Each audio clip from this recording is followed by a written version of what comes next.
เปิดภาพมาพี่น้องเลยมื้อนี้ก็บ่าวมิกลงมาที่วัดบ้านจุนลาเนาะบ้านจุนลาก็ลุ่มบ้านบ่าวมิกเองแหละพี่น้องเลยเมืองท่าแต้งแข่งสิกองคือเก่าพี่น้องเลยที่วัดบ้านจุนลาเนาะน้องเนาะโอเคน้องหันหน้าหันตามาทางนี้ก่อนเด้อพี่น้องเด้อก่อนอื่นมากราบทักทายสบายดีพ่อแม่พี่น้องหมดสุขคนเนาะที่เขามาสู่2บ่าวมิกแนลเส้นเก่าเส้นเดิมพี่น้องเอ้ยบ่ว่าสิอยู่ภายในหรืออยู่ต่างประเทศก็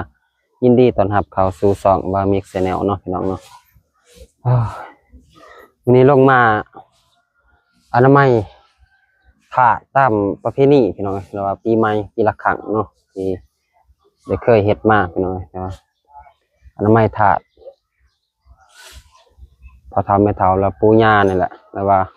ถาดที่ผู้พันลวงรับไปแล้วเลยว่าสิเป็นน้องเป็นนุ่งเป็นเอื้อยเป็นอายเนาะก็ต้องได้มาเนาะว่าตามประเพณีของบ้านบ่าวมิกประจำทุกปีพี่น้องเอ้ยต้องได้มาอนามัยถาดหรือว่าล้างถาดนะพี่น้องเอ้ยไปพี่น้องถาดแรกก่อนเนาะพี่น้องเนาะ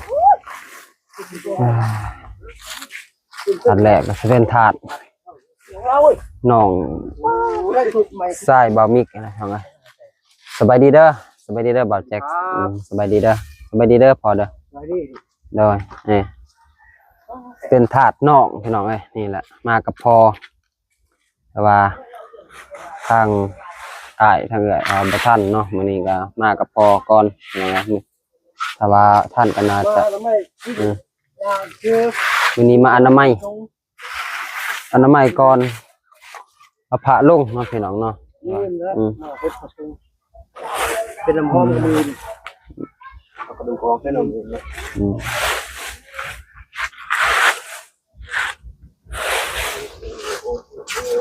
น้องทรายพี่น้องเอ้ยว่าผู้ล่วงลับไปแล้วเนาะประมาณได้ละสิ5-6 ปีแล้วพี่น้องน้องทรายบ่าวมิกผู้ติดบ่าวมิกแล้วเนาะจังฮอดหลังจากนิเซียแล้วครับทีนี้ก็บ่าวทรายพี่น้องบ่าวทรายก็เป็นลูกหลานนะครับถาดน้องทรายเป็นลูกผู้ที่4พี่น้องเอ้ย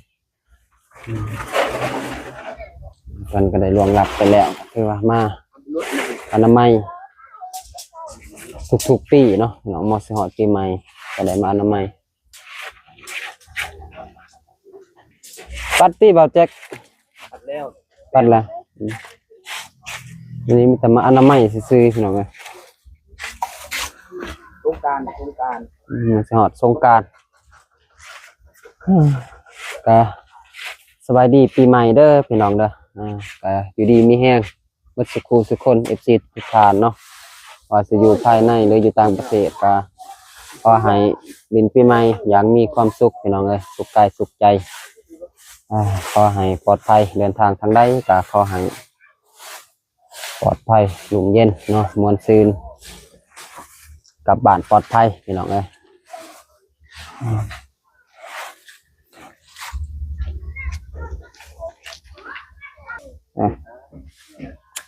เที่ยงกับแต่เดียวถูกขอบก่อนพี่น้องเอ้ยว่าใส่ล่มไปเลย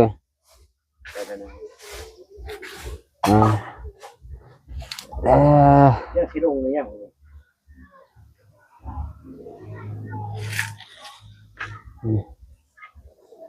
คือว่า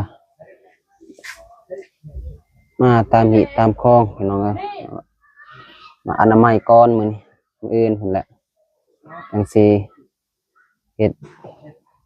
ตามเคยเฮ็ดนะเนาะพี่น้องนี่กันมาปัดมากวาดก่อนว่าอนามัยออกไปนอกพี่น้องห้ามไอ้เขียกันเด้อ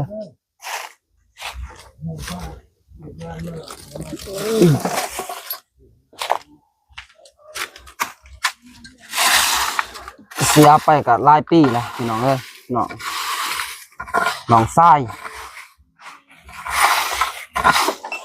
อนามัย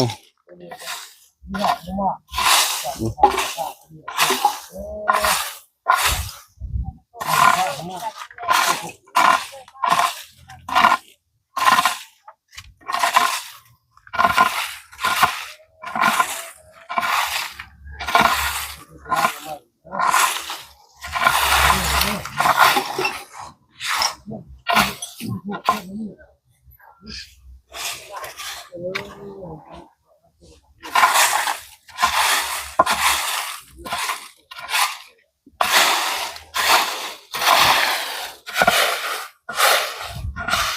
ละครั้งพี่น้องเอ้ยมากก็ต้องมาอนามัยนี่ละครั้ง เอาไปกองเอาไปเมื่อน้ำเอามาถูกถูกนี่ของที่เอามาใส่ที่เรา จูดเลยปะจูดเลยได้บ่เนี่ยนี่ เขาใจเขาย่างเขาได้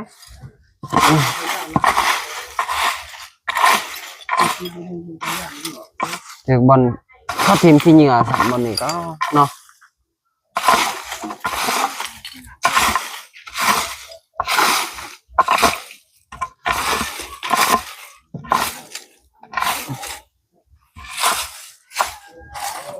วันนี้เฮ็ดแต่ซ้ำนี่ได้เนาะพอเนาะหลังหลังการนำกู้ที่หลังสิย่างเลย ยัง ก้าวหุบตู้แล้ว อ๋อมื้อนี้ล้างป้าเนาะ หลังปัดกวดออก เอิ้น ล่าง เอิ้นจังอันนั้นบ่ คือน้ำชง เอิ้นทรงน้ำบ่อ๋อ น้ำหอมน้ำมิ้นนี่เขา อนามัยล้างถาดพี่น้องเอ้ย ล่างไม่ได้บ่ล่างพอแล้วพอ ไปล้างของญี่ปุ่นก่อนไปยัง ไอ้หลัง ไปล้างถาดกับข้าวใหญ่กัน ไป เนาะ ไปหาแม่ทัดแม่คืนนอกคือจะงานคือกับป้า ถาดป่าพี่น้องเอ้ย ไปทางพี่เนาะสบายดีเด้อ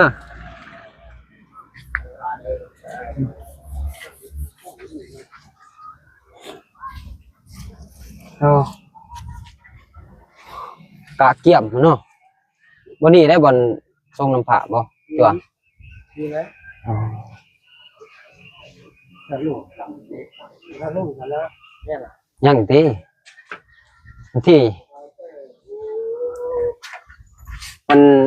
วันที่สั่งอยู่นี่เขาลง14บ่วันที่14เนาะพี่น้องเนาะลงนี่นะเบื้องนี้เป็นถาดพี่น้องถาดกับเทาตัวเทาก็เป็นหญ้าเพราะว่าเป็นแม่ของพ่อเนาะแล้วก็ถาดเป็นน้องสาวของพ่อพี่น้องเอามาไว้อยู่บนเดียวหมดเลยอยู่วัดบ้านจุฬาหมดทางพี่น้องกะที่เพิ่นล่วงลับไปหมดกะได้มาไว้อยู่พี่หมดพี่น้องไปพี่น้องไปล้างอยู่นี่ก่อน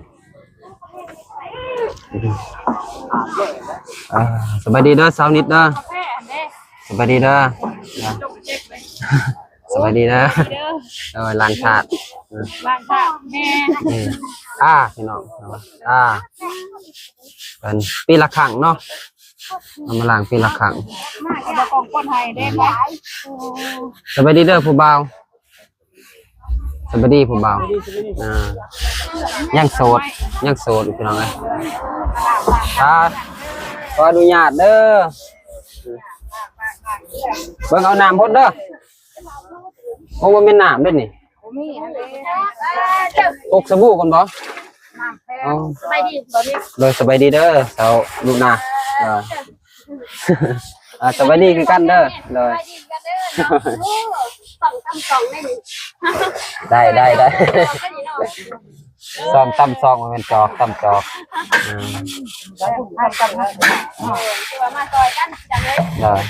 คัดมาหนึ่งกับกระเทียมเดียวกันอยู่เลยคอยตักบ่ทันหอดได้ฟังยากใช่มาแล้วมาเลยยาละมุนเดียวจะยากมากเบิ่งตัวนี้ภาษีโอ้ตัวนี้คืออยากสิทธิ์อะไรเนาะ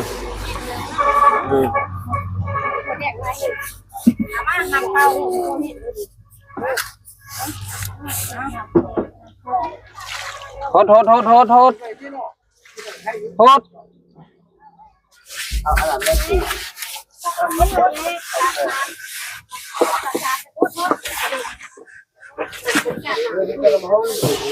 เลิกหน่อยอันนี้สิเป็นถาดพี่น้องเลยว่าเมย์ของสาวนิดกับสาวนุนาเนาะเอาคอยหดเด้อหดเลยมันนี่หดเลย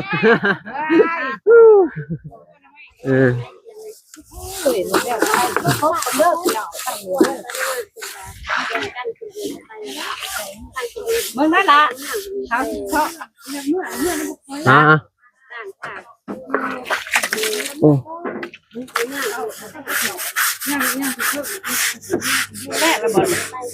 งานเบิ้งสิวเทิงหัน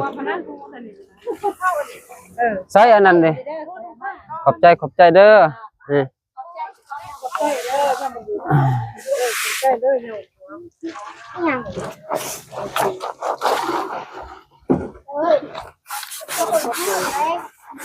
ดูนั่น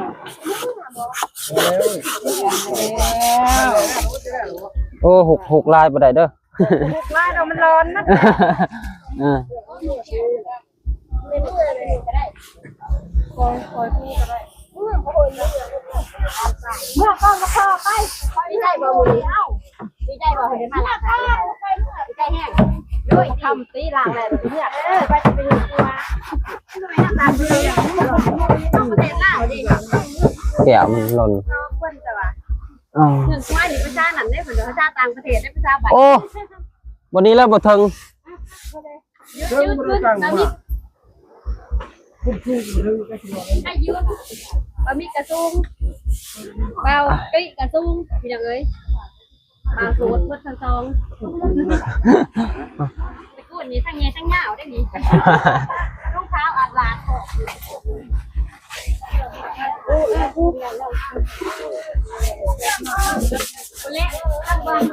ขึ้นได้บ่เนาะขึ้นทำนี่ได้บ่ได้เนาะอ้าวมันลากขึ้นหอดโอ้มาหลุดมามีดังโง่เถอะ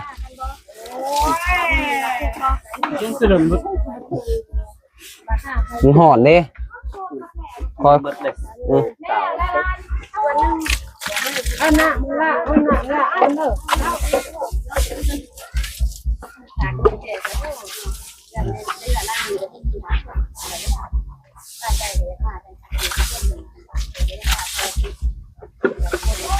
ยังมาบ่ครบดอกพี่น้องปกตินี้พี่น้องนี่โอ้ยสำรถนี้ยังเอาเมื่อบ่หมด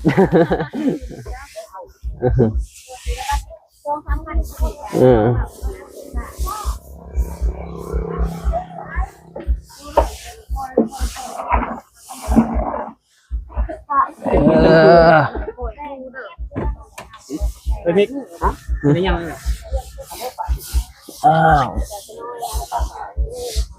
ยังบ่แท้ติยังเนาะ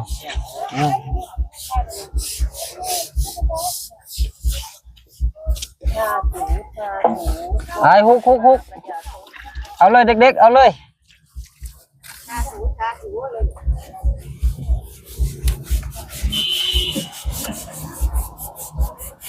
โ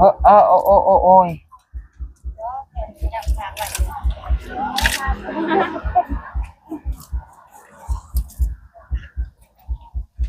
โ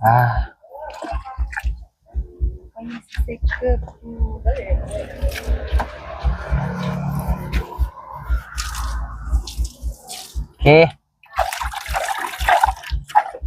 ร้อนแล้วก็ตอนนั้นปั๊บปั๊บ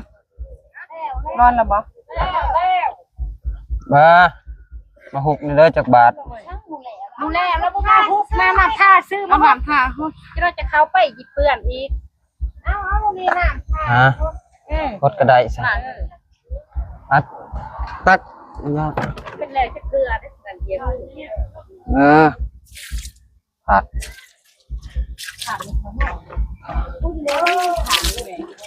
ยาพี่น้องเอ้ยนี่แม่ของพ่อ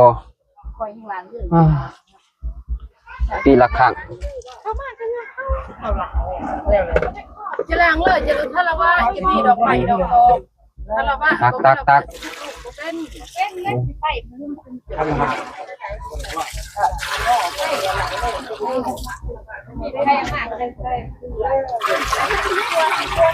อ้าว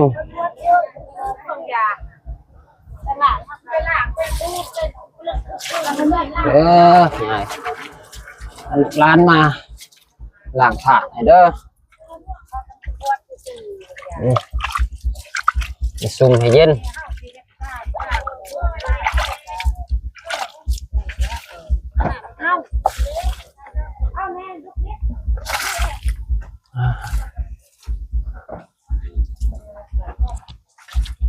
แค่บอกกระตูแล้วหนังขาด ทูหยอดก่อนยับก่อนครับ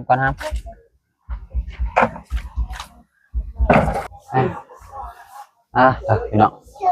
มาผ่าเบิ่งนี่เด้อพี่น้องเด้อล้างถาดน้องอีกพี่น้องเอ้ยมาก็บ่ได้ครบดอกพี่น้องมามื้อนี้คือว่าทางอ้ายเพิ่นว่าทางบ่าวสายก็ธุระเนาะทางอ้ายก็บ่ได้มาพี่น้องเอ้ยทางแม่ก็บ่ได้มามื้อนี้อาจจะเป็นมื้ออื่นพี่น้องเอ้ยวันนี้ถ้าว่าลูกหลานมาอนามัยแล้วว่าล้างก่อนพี่น้องเอ้ยไปพี่น้อง ยับเลยใส่เลย คลิปนี้ก็บ่มีหยังพี่น้องเอ้ยมา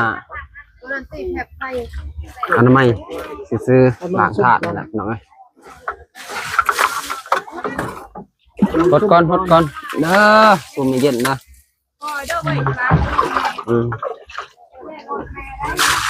เย็นเด้อปีใหม่ อันนี้มันสบู่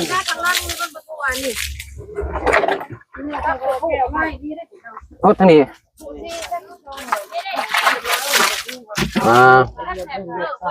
ขออนุญาตเด้อ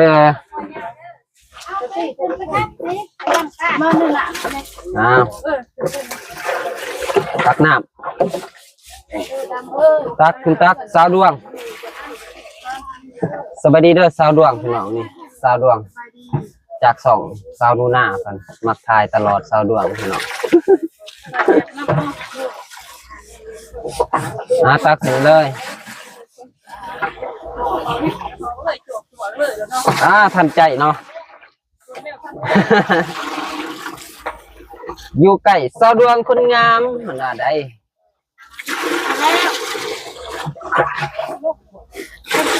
โอ้ยพอแล้วก็บอก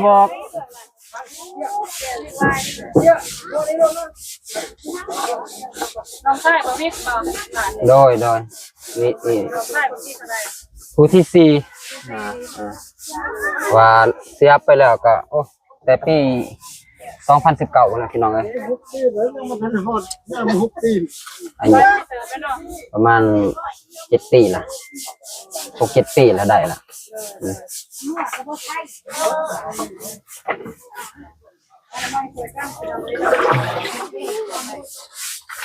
เอาได้ผู้เบา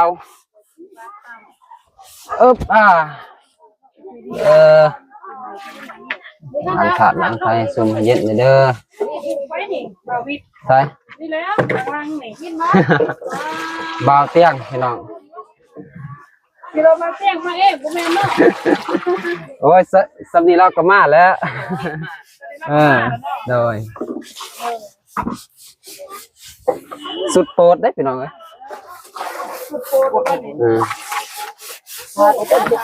ขาดบ่เป็นจักเทื่อได้สุดนี่ บ่มีบทขาดได้เหรอ เอาสาวดวงเพิ่นสาวดวงคนงาม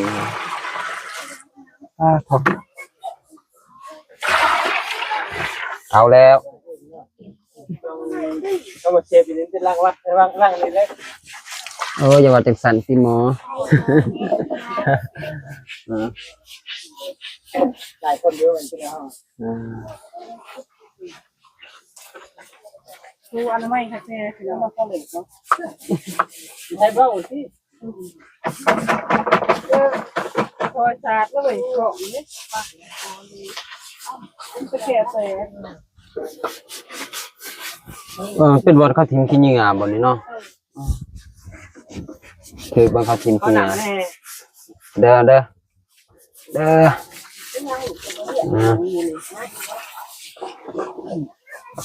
บ่มีแนวหุบเนาะตักน้ำเขามีแต่พี่น้องหมดแหละพี่น้องเอ้ย คอยคู่ได้เบิร์นตึกเลย นั่น โอ้มันน้องเขาด้วยคนนี้ก็นำยางเดียว ได้อยู่นั่นเหรอหมดบ่ คนคอยคนคงเราหน้า ออก จะบ้วยหันแน่ ตักให้เลย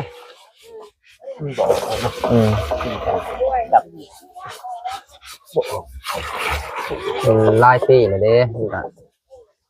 อยากติดแน่แหละขาบดินอ่ะ พอดยอดขึ้นอยู่เนาะ อืม ที่ทำแน่ได้จังเลยหลังที่ละเถื่อหลังที่ละเถื่อเนาะบริหลังเลยเลยเลยจะเบิ่งหลังเถื่อไปเอาเลย หมอสิฮอดสงกรานต์นั่นน่ะพี่น้อง เลย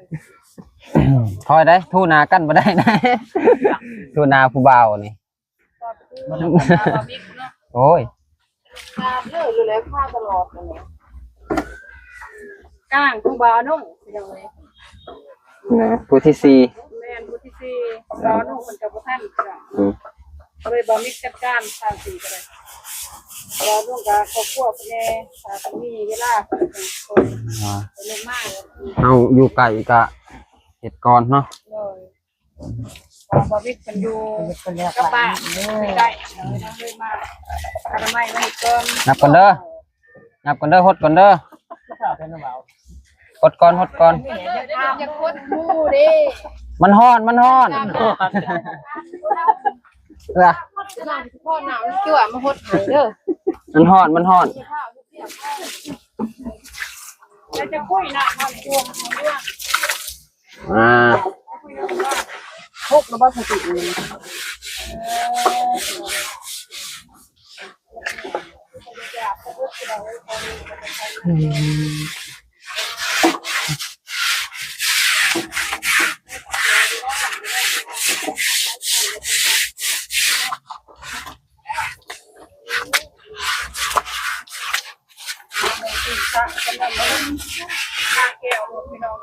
ว่าแล้วเนาะหุกเนาะมีแต่หลางเนาะ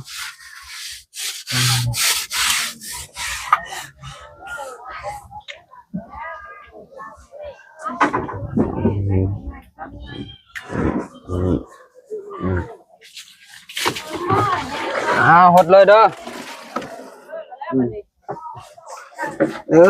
ซุ่มมาเย็นเด้อ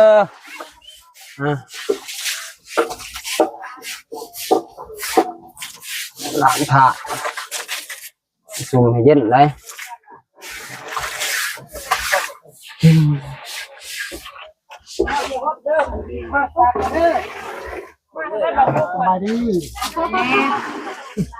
เบาซุป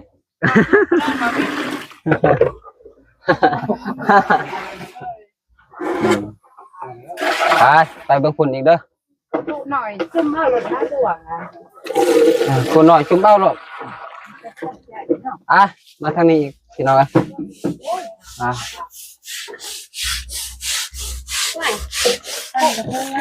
บคนก็ได้งามเนาะ ฉันจะไปเล่นสงกรานต์เด้อ การแก้มพบน้ำแล้ว ไปเล่นสงกรานต์ปีใหม่ก็ให้มันซุ่มเย็นแล้วโตบ่เปียกกับลินได้เด้อทางถาดป่าเพิ่นซุ่มให้เย็นเด้ออยู่ดีมีแห้งลูกหลานมากครบหมดมื้อนี้ ขอลงแล้วจะชอบเอาเนาะจะได้นานเลยก็มันแห้งแล้วงอยแล้วพักเรื่องก็หนักมากแต่พูด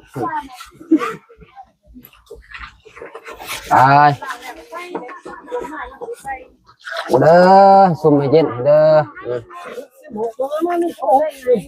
เย็นหกแล้วหก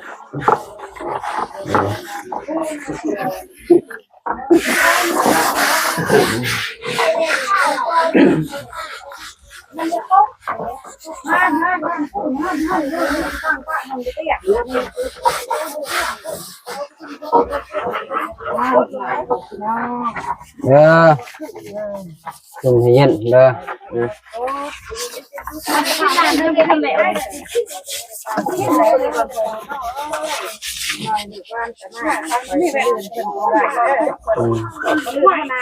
ก็แผ่นแน่บ่เห็นค่ะ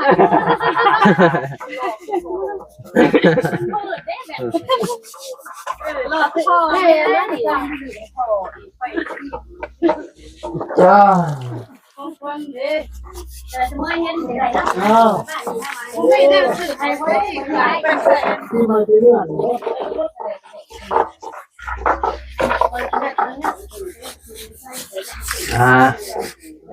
สำเร็จพี่น้องเอ้ย ได้ทับแข็งลูกนี่แต่หันจะนั่งแก๊บที่หางลูกที่นั่งแก๊บนะอยากพูด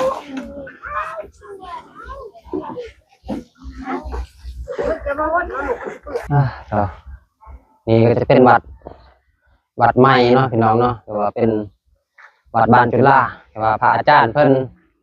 เฮ็ดเองพี่น้องเฮ็ดเองเพราะว่าซื้อแต่อุปกรณ์มาครับ เป็นปูนเป็นเหล็กนี่แหละซื้อมาแล้วก็เฮ็ดเองบ่ได้จ้างสร้างเนาะพี่น้องแต่ว่าหมวดก่อนกับเบามีเขามาแล้วกับอ้ายเบานุ่งนะกับเบาสายพี่น้องให้เขามามอบเงินให้ทางพระอาจารย์เพิ่นแต่ว่าเป็นสะพานบุญมาสำนักเนาะกับอ้ายเบานุ่งเพิ่นมาสร้างซาวัดว่านี่แหละเพราะเงินผู้ใหญ่เพิ่นก็ได้มาช่วยเหลือทางวัดแล้วพี่น้องแต่ว่ายังบ่ทันยุบเนาะสร้างไม้คือว่าเพิ่นเฮ็ดเองหมดพี่น้องเฮ็ดกับนี่แหละกับจั่วกับคนอยู่บ้านนี่แหละพี่น้องว่าเพิ่นสร้างไม้แล้วบ่ทันแล้วดอกพี่น้องว่ามาช่วงนั้นบ่ทันได้วางเล็กนะพี่น้องว่ามาจนบ่มีมากับอ้ายบ่าวน้องเพิ่นละบ่าวสายมีแต่เห็นเทคานเนาะว่าเทอกไก่เกินนั่นน่ะนี่ไก่สตัดลังนั่นเองเป็นอะไรไปกระโดดบ่ได้เข้ามาแต่2ก่อนกับอ้ายบ่าวอนงเพิ่นพี่น้องเนาะ